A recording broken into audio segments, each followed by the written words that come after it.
ಪಕ್ಕದಲ್ಲಿ ನಿಂತಿದ್ದೇ ಗೊತ್ತಿಲ್ಲ ಅಂತನಲ್ಲ, ನಿಜವಾಗ್ಲೂ ಇವ್ನು ಗೊತ್ತಿಲ್ವಾ ಅಥವಾ ನಾಟಕ ಆಡ್ತಿದಾನ? ನಾನು ಸೂಜಿ ಸಿದ್ಧಾರ್ಥ್ ಪಕ್ಕದಲ್ಲಿ ನಿಂತಿದ್ನ ನೋಡಿದ್ನಲ್ಲ, ನಾನು ನೋಡಿದ್ದೆ ಸುಳ್ಳ?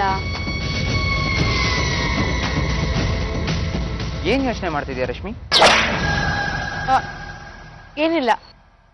ಪಪ್ಪ ಯಾರಾದ್ರೂ ಡಾಕ್ಟರ್ ಹತ್ರ ಸೂಜಿನ ಚೆಕಪ್ ಮಾಡಿಸಿದ್ರು ಆಶ್ಚರ್ಯ ಇಲ್ಲ. ಆಗ ಸೂಜಿ ಯಾಕೆ ಸುಳ್ಳು ಹೇಳಿದ್ಲು ಅಂತ ಗೊತ್ತಾಗ್ಬಿಡತ್ತೆ. ನಾನು ನೀನು ಸಿಕ್ಕಾಕೊಂಡ್ಬಿಡ್ತೀವಿ. ಹಾಗೇನಾದ್ರೂ ಆದ್ರೆ ಇಷ್ಟು ದಿವ್ಸ ನಾವಿಬ್ರು ಆಡಿದ ನಾಟಕ ನೀರ್ನಲ್ಲಿ ಹೋಮ ಮಾಡ್ದಂಗ್ ಆಗೋಗತ್ತೆ. ರಶ್ಮಿ, ಅದಕ್ಕೆ ನಾನು ಏನ್ ಮಾಡ್ಲಿ? ಸೂಜಿನ ನೀನು ಮದ್ವೆ ಆಗ್ಲೇಬೇಕು. ಸತ್ಯ ಗೊತ್ತಾಗಿ ಪಪ್ಪ ಅವಳಿಗೆ ಬೇರೆ ದಾರಿ ಹುಡ್ಕೋಕ್ ಮುಂಚೆ ಸೂಜಿನ ನೀನು ನಿನ್ ಬಲೆಗೆ ಸಿಗಿಸ್ಕೊಳ್ಬೇಕು. ನಿಮ್ಮಪ್ಪ ಈ ಜನ್ಮದಲ್ಲಿ ಅದಕ್ಕೆ ಒಪ್ಪಲ್ಲ ಬಿಡು. ಪಪ್ಪ ಒಪ್ಪದೆ ಇದ್ರೆ ಏನಾಯ್ತು? ಮಮ್ಮಿ ಒಪ್ತಾಳೆ. ಮಮ್ಮಿ ಸಿದ್ಧಾರ್ಥ್ ಸರಿ ಹೋದ್ರು ಅನ್ಕೊಂಡು ಅವ್ರ ಜೊತೆ ಖುಷಿಯಾಗಿ ದೇವಸ್ಥಾನಕ್ಕೆ ಹೋದೆ. ಅರ್ಚಕರು ಅರ್ಶನ ದಾರ ಕಟ್ ಬರೋಕ್ ಹೇಳಿದ್ರು. ಅದನ್ನ ಕಟ್ಟು ಬರೋ ಅಷ್ಟರಲ್ಲಿ ಆ ಸೂಜಿ ಸಿದ್ಧಾರ್ಥ್ ಪಕ್ಕ ನಿಂತ್ಬಿಟ್ಟಿದ್ಲಮ್ಮ.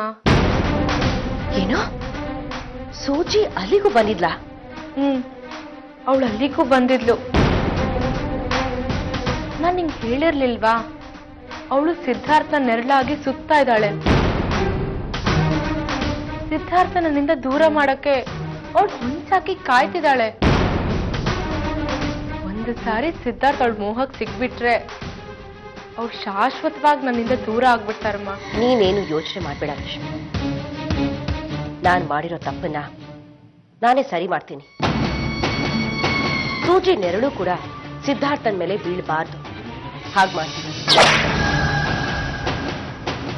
ನೀನ್ ಹೇಳಿದಾಗೆ ಯಾವನಾದ್ರೂ ಅವಳು ಕಟ್ಟಿ ಈ ಮನೆಯಿಂದ ಮೊದಲು ಓಡಿಸ್ತೀನಿ. ನೀನ್ ಇದ್ರ ಬಗ್ಗೆ ತಲೆ ಕೆಡಿಸ್ಕೊಳ್ದೆ ಸಿದ್ಧಾರ್ಥನ್ ಮನ್ಸನ್ನ ಗೆಲ್ಲೋ ಪ್ರಯತ್ನ ಮಾಡು.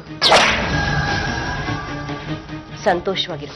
ಅಲ್ಲಿ ನನ್ನ ಮಗಳು ರಶ್ಮಿ ಸಂಸಾರ ಸುಖ ಸಿಗದೆ ಕಣ್ಣೀರಿಡ್ತಾ ಇದ್ದಾಳೆ. ಅವಳ ಸಂಸಾರ ಚಿತ್ರ ಚಿತ್ರ ಆಗಿದೆ.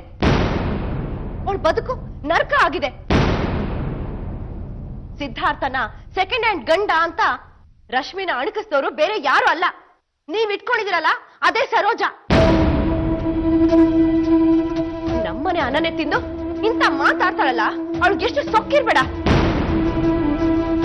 ನೀವ್ ಸರೋಜನ್ಗೆ ಅಷ್ಟೊಂದು ಸಲಿಗೆ ಕೊಟ್ಟಿರೋದಕ್ ತಾನೆ ಅವಳು ರಶ್ಮಿನ ನೀನ್ ಸೆಕೆಂಡ್ ಹ್ಯಾಂಡ್ ಗಂಡನ್ ಕಟ್ಕೊಂಡಿದ್ಯಾ ಅಂತ ಗೇಲಿ ಮಾಡಿದ್ದು.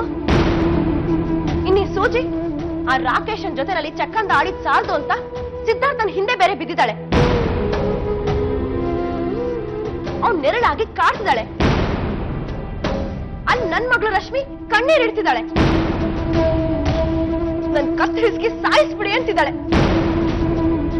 ನನ್ ಮಗಳನ್ನ ನೋಡಿದ್ರೆ ನನಗೆ ಸಂಕಟ ಆಗ್ತಿದೆ. ಹೇಗಾದ್ರೂ ನನ್ ಮಗಳ ಸಂಸಾರನ ಸರಿ ಮಾಡ್ಬೇಕು ಅಂತ ನಾನ್ ಕಷ್ಟ ಪಡ್ತಿದ್ರೆ ನನ್ ಕಪ್ಪಳಕ್ಕೆ ಹೊಡಿತೀರಾ?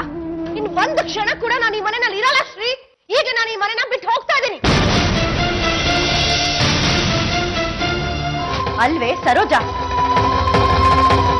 ನಿನ್ನ ಎಷ್ಟು ಒಳ್ಳೆಯವಳು ಅಂತ ತಿಳ್ಕೊಂಡಿದ್ದೆ.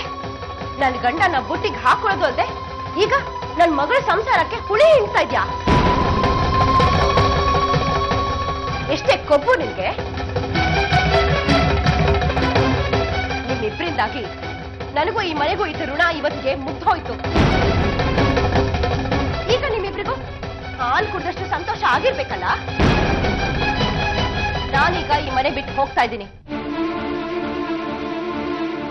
ನನ್ ಹೊಟ್ಟೆ ಉರಿ ಶಾಪ ನಿಮ್ಮಿಬ್ರನ್ನ ತಡದೆ ಸುಮ್ನೆ ಬಿಡೋದಿಲ್ಲ. ನಿಮ್ಮಿಬ್ರಿಗೂ ಏನಾದ್ರೂ ಮಾನ ಮರ್ಯಾದೆ ಅನ್ನೋದಿದ್ರೆ ಯಾರಿಗೂ ಮುಖ ತೋರಿಸ್ತಿರಂಗೆ ಎಲ್ಲಾದ್ರೂ ಹಾಳಾಗ್ಬೇಕು.